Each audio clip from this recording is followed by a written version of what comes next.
Tunaendelea na kipindi chetu ndugu mfuatiliaji wa Excel Master TZ. Leo naenda kufundisha jinsi ya kutafuta maximum number, large number. Unaweza kuwa unataka utafute kwenye range yako, unataka utafute namba kubwa ya kwanza, namba kubwa ya pili, ya tatu, ya nne, ya tano na kuendelea.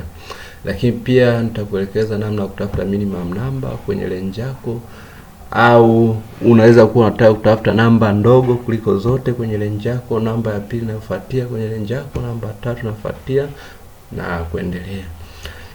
Tunaanza moja kwa moja kama kawaida. Kama nataka nitafute maximum number, nasema ni sawa na maximum, naandika tu maximum, nakuja kwenye range yangu ambayo nataka nitafutie maximum number, na drag range yangu. Kisha drag napiga enter. Kwa nishapiga enter tayari nitakuwa nimeshapata maximum number kwenye range yangu. Kwa inaonekana namba kubwa kwenye range yangu yote ni hapa. Sasa nataka nitafute large number, yani namba kubwa kuliko zote. Sasa tuna maximum number, namba kubwa ya kwanza.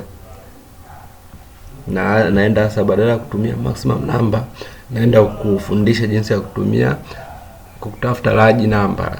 Utofauti wa maximum na large ni kwamba maximum unatafuta tu ile namba moja kubwa, lakini large unaweza kama utafute large ya kwanza, large ya pili, large ya tatu na kuendelea. Kwa sawa sana andika sawa sana large. Sasa na large nakuja kwenye range yangu kama kawaida, nakuja kwenye range yangu na highlight range yangu ni ile ile.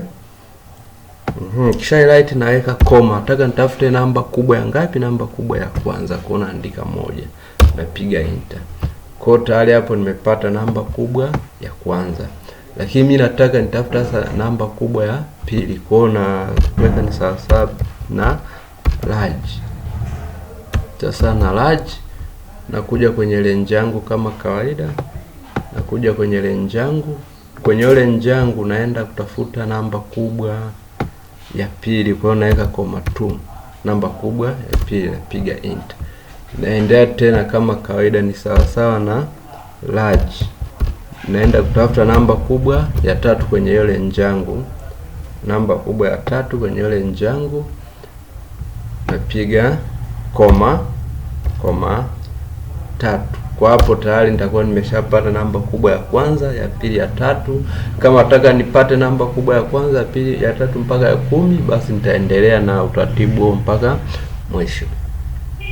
Tuangalia sana namna ya kutafuta minimum number. Function ile ile sawa na minimum. Naandika min, kisha andika min, nakuja kwenye range yangu kama kawaida. Ndugu mfuatiliaji wa Excel Master TZ, kuja kwenye range yangu napiga enter. Vitu simple kabisa. Kwa hiyo hapa ndo namba yetu ndogo kuliko zote. Naenda pia kutafuta minimum number, ni sawa na min, sawa na namba ndogo. Sasa naenda kutafuta namba ndogo ya kwanza, namba ndogo ya kwanza. Kwa kama kawaida nitaenda kwenye range yangu, naenda kutafuta namba ndogo ya kwanza. Kwa naweka koma 1. Kwa kama unavyoona hapa namba ndogo ya kwanza ni sawa sana function ile ya minimum number, zinafanana kwa sababu namba ndogo ya kwanza ndo minimum number. Sasa hapa nataka nikatafute namba ndogo ya pili, naandika small kama kawaida, naandika small, nakuja kwenye range yangu. Range yangu ni ile ile, nakuja kwenye range yangu napiga koma 2. Kwa hapo nitapata namba ndogo inayofuatia ambayo ni hapa. Naenda tena kutafuta namba ndogo ya tatu. Kwa naandika kama kawaida small,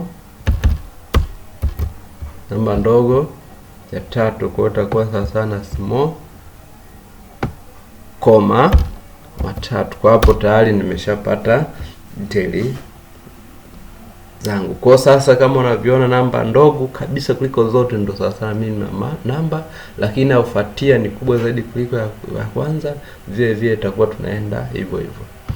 Asante sana ndugu mfuatiliaji wa Excel Master TZ. Tafadhali subscribe channel yetu ili uweze kupata vipindi vyote vinavyoendelea. Subscribe, like, share na comment. Asante sana kwa kunisikiliza. Karibu kwenye tutorial inayofuata.